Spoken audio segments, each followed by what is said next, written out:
Cansats a l'esquerra, donant-nos l'esquena, dos curiosos viatgers. Potser nosaltres, abans de començar amb aquest projecte, sí que estàvem junts i tocàvem i fèiem versions, i fèiem no només versions al YouTube i a les xarxes, sinó també versions dels concerts, dels grups que ens agradaven, etc.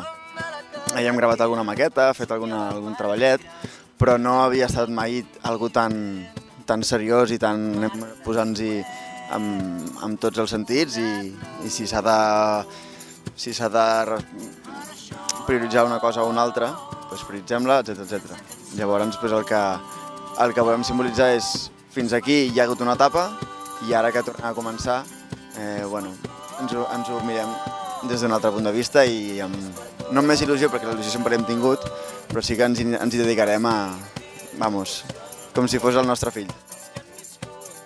Guis ha sigut una experiència molt guai, va ser el productor del nostre disc, junt amb el Roger Rodés, i jo sempre dic que era una sensació molt bonica. Vam estar abans de gravar el disc una setmana amb ell assajant i veure com reharmonitzava i com les cançons creixien, no? De la idea que tenies tu, anaven creixent a poc, era una sensació molt bonica i estem molt contents.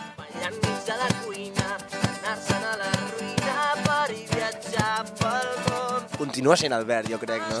No? Uala, que heavy. No, per mi sí. El disc, tenim el blau, el disc és una escala de grisos i a més hi ha un color blau, que és l'únic color potser diferent a l'escala de grisos. Jo amb aquell blau m'agrada bastant, que és com un blau cel i... Sí, és una mica monyes el blau, però és com el color del disc i jo potser li diria que és aquest blau. No sé si esteu d'acord o no.